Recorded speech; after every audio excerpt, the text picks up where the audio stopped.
I took something out of Hard Knocks, more than just entertainment, more than just, I don't know, take away the football, right? Take away any of the drills, any of the tackling. Move it aside. You guys know I'm very optimistic about this team for a couple of reasons. A, it's the NFL. And short of a couple of franchises, everyone believes they've got a shot to make the playoffs. It's what makes the NFL the NFL.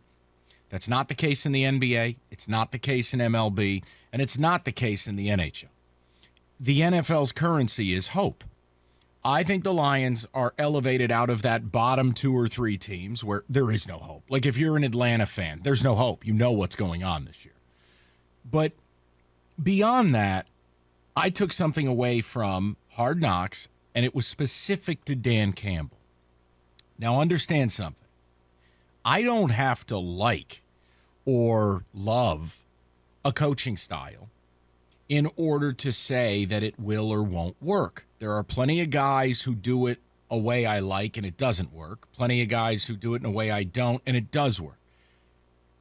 But Dan Campbell, I think what you could take away from last night is there is a connection with his team, and it's the only thing that matters. It doesn't matter what people in the media say. It doesn't matter what fans say. It doesn't matter what talking heads say. None of it matters. Provided your coach is connected to his team and has the respect of his team. And I think watching last night, there was one scene in particular where he is talking to them about why they are in pads at the conclusion of practice. And what that scene, if you distill it down, is no matter how hard he coaches, no matter how intense he is, no matter how goofy he may be, he is treating them like grown-ass men. It is everything Matt Patricia did not do.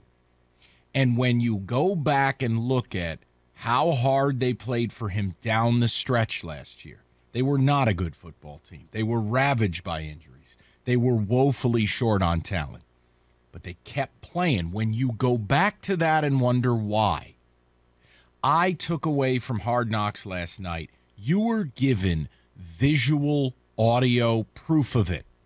It's a proof of concept that Dan Campbell and how much he cares about his players, how much his staff cares about players.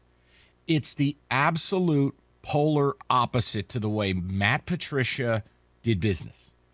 Right off the top, you're off to a good start. But then when you talk about this team, it's one thing to gain the belief. I think what they're doing is strengthening. And when we talk about year 2, and you guys know how I feel about this, I gave you the comp Monday when Costa was sitting in with us. And nothing's a perfect comparison, but I gave it to you. The 2016 Cowboys went from 4 wins to 13. Do I think the Lions will get to 13? No. But work with me. Their offensive line didn't get to play together a single game last year. They could be one of the best units in football, with one of the best running backs in football, with an underrated cast of weapons. I could stop right there, and that gets me to 7.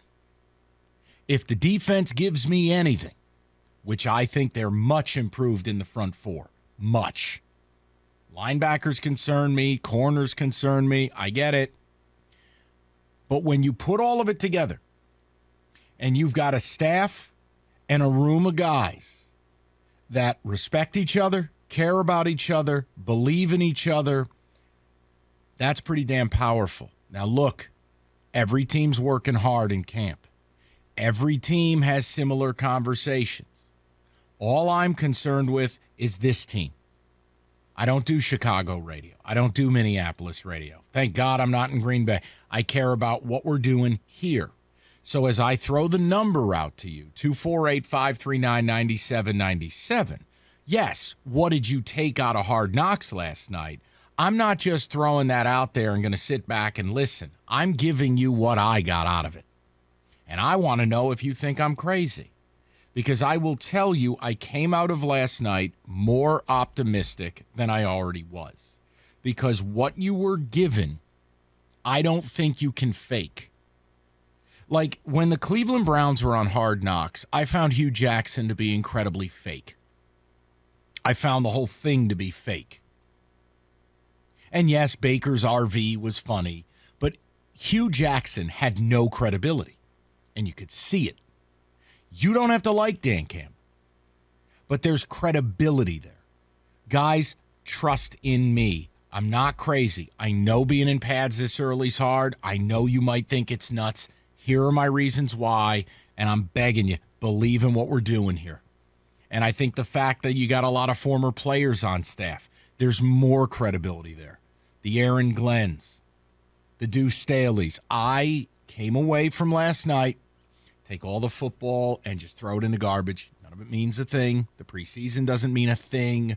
Who made a tackle, who missed a tackle, it doesn't mean a thing. Preseason's all about stay healthy. But the message, the way Dan Campbell operates, the way his players respond, I like the Jamal Williams thing. I don't understand anyone knocking it. I don't understand anyone busting chops because he was emotional. You have to understand something is, A, these guys who really appreciate what they do for a living understand it's only a couple years. If we're on this planet for 70 years, your football career, on average, makes up 3.5. And if you're a guy like Jamal Williams, and you know your role in this league is kind of a backup running back, but a good one, you're fighting for your professional life. And you're on a bad team who won 3 games last year, and you may only have a year or 2 left. Him delivering that message and him coming from a successful organization in Green Bay, it's credibility. You can't not respect Jamal Williams. And I don't think these guys in this room have any other choice but to respect Dan Campbell because his message delivered on Hard Knocks, it came across as authentic.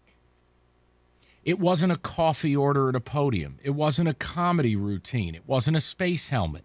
This is the real Dan Campbell. And I think for most people, ourselves included, who, let's face it, nobody cares about calisthenics or canned interviews. This is him with his team behind the scenes that nobody really gets. And I came away, I'll be very upfront with you. I don't have to love the approach to respect it. I respect the approach because the players respect it. And I think that's part of why I'm so optimistic about this team, above and beyond the football reasons, above and beyond what they do have and what they don't have. So I want to know where you guys are at with the Hard Knocks debut last night. I came away more optimistic about it. I come away feeling stronger in my belief that this team is going to surprise a lot of people. I think they're going to be a pain in the ass to play against. I think they're going to be a very, very tough out on a week-in, week-out basis. And I know there's no participation trophies. There's no award for losing close or trying hard. I'm just telling you, if we're sitting here, David, what is it, 3 weeks from 4 weeks from today, correct? Yeah. If we're sitting here roughly a month from now, would it shock me if they beat the Philadelphia Eagles on the opener? No, it wouldn't. No, it wouldn't. Would it shock me if we were doing a radio show on Monday, 5 weeks from now, if they were 2-0 after beating the Commanders? No, it wouldn't. I'm not predicting it. I'm trying to give you context for where my optimism lies and the level of my optimism. And look, I am going to approach it this season that when they do play a team like Seattle, when they do play a team like the Giants, when they do play a team like the Jets, and I'm spitballing here, my expectation is to win those games.